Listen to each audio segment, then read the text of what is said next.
Hi, everybody, and welcome to Unified, a podcast feed from First Church Belmont Unitarian Universalist. We'll be sharing sermons and stories, special thematic content made new every week. We're so glad you're here, and for more information about who we are and opportunities to grow and deepen, swing by the church on Sundays or check out our website at uubelmont.org. And for now, enjoy this new content. Hi, my name is June. I'm a member of the UU. I'm a single mom of a boy, 13. I don't have a story per se about a member of my family, but this is more about my upbringing and corporal punishment. I was an adult before I realized what that actually meant. I thought corporal punishment was just the horrors of the horror of awful things that you could do to kids. I didn't know that that actually included like spanking and whooping, as my family would call it. I thought, as it was taught to me, that it was more or less a tool used to keep your children in line, that saying no needed to have more of an impact than no. My mom, who was a big lover of the book Dr. Spock, which was apparently a Bible back in the day when my mom was raising me, and she said that in the book they said that, using words to a 2-year-old is not going to have any impact on them. They're going to think it's just a game, a little bit of play. There might be some sternness behind the voice, but nothing that they really needed to pay attention to. So you needed to do something extra, a little something extra to make no have significance. Therefore, there would be a consequence. So a little tap on the behind, a little slap on the fingers. Therefore, when you said no, they were not thinking that you were protecting them from getting hit by a car. They were just worried that if they didn't follow through, that they were going to feel something on their behind, a little sting, a little tap, a little bit of pain, and something that was unpleasant for them. When I was growing up, I listened to stories of my mom telling me about how when she was growing up that if you did something really awful, you would have to go out and cut down your own switch. And a switch is a big, long branch from a tree.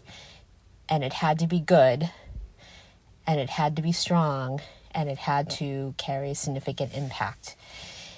And the significance of getting your own switch is that if it wasn't good enough, then whoever was administering the punishment was going to have to go cut one, and that was going to be even worse. So you better get a good one. There was one time she was telling me, and I don't remember what the crime was. I'm not even sure if she knew what the crime was, but she was told to go get a switch. So she went out and she found the best switch she could find, hoping that it would be satisfactory and hopefully, the punishment would be over swift. And when she got home, she gave the switch to her mom, and then she immediately ran under the bed. And then there was the box springs only had springs on them, so there wasn't like a cloth covering them as they are now. And she affixed her toes, both her feet and her fingers of her hands, to the springs so that my grandmother could not reach her. So my grandmother then proceeded to move the bed all around the room, trying to shake her away, shake her off from under the bed. And my mom held on for dear life, actually. And by the end, I don't know how long this exercise went for, but by the end, my grandmother just started laughing. And she said, "Come on out, girl. I'm not going to whoop you." Because she thought it was just, she admired her resolve of her being able to kind of stick it out and not come out from under the bed. For me, when I was growing up, there was a dog collar. And I think maybe I got slapped by it a couple times before I realized that, it's not something I wanted to do. So whenever I was pushing the boundaries and my mom set her mouth in a certain way, I knew that the leash was coming. So I just avoided it at all costs. And at one point, my mom found a belt, and I think she thought that was going to be worse. So she started using the belt instead of the dog leash. And she couldn't understand why I was continuing the behavior that I was being told not to do, being punished for doing. And then she realized that the belt actually made a lot of noise, but it hurt less than the dog collar, the dog leash. So she tested me. So one day when I was getting into trouble and she was reaching for the top of the refrigerator because that's where they were both kept, she asked me, "Which one do you want? Do you want the collar or do you want the belt?" And I'm like, "Mom, please, all right, if I pick one, I'll pick the belt." And then she knew. And she got the dog collar, dog leash, whatever it was. And that was what she used afterwards. And then after that, I fell in line, or so she told me. But I do know that this type of punishment did keep me out of trouble. Even as I was getting older and probably too big to be spanked, it kept me from sneaking out of the house. It kept me from lying about homework. It kept me from doing anything that I thought that I might get in trouble for, because I did not want the leash. So we have evolved, decades past. Corporal punishment has been, really frowned upon. Certainly whoopings and spankings is not something that's really accepted in our society. So I never used that form of method on my child, except for one time. One time he was about 4. Again, I don't remember what he was doing, but I do know he was pushing me. I was telling him to stop doing or behaving in whatever way he was, and he not only continued the behavior, but he was sort of laughing and mocking me. And the more upset I became, the more amused he became.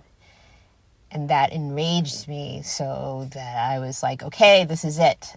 And so I pulled down his pants and I gave him a little whack on the tush.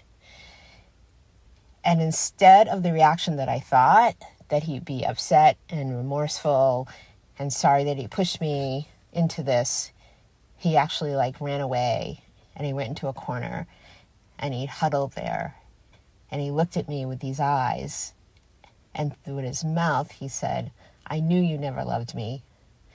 Those words, like a dagger in my heart. And to this day, I still regret that. I immediately went over and gave him a big hug. We did make up. I don't ever remember him pushing me like he did that day again. I mean, there certainly have been challenges, but never to that extent.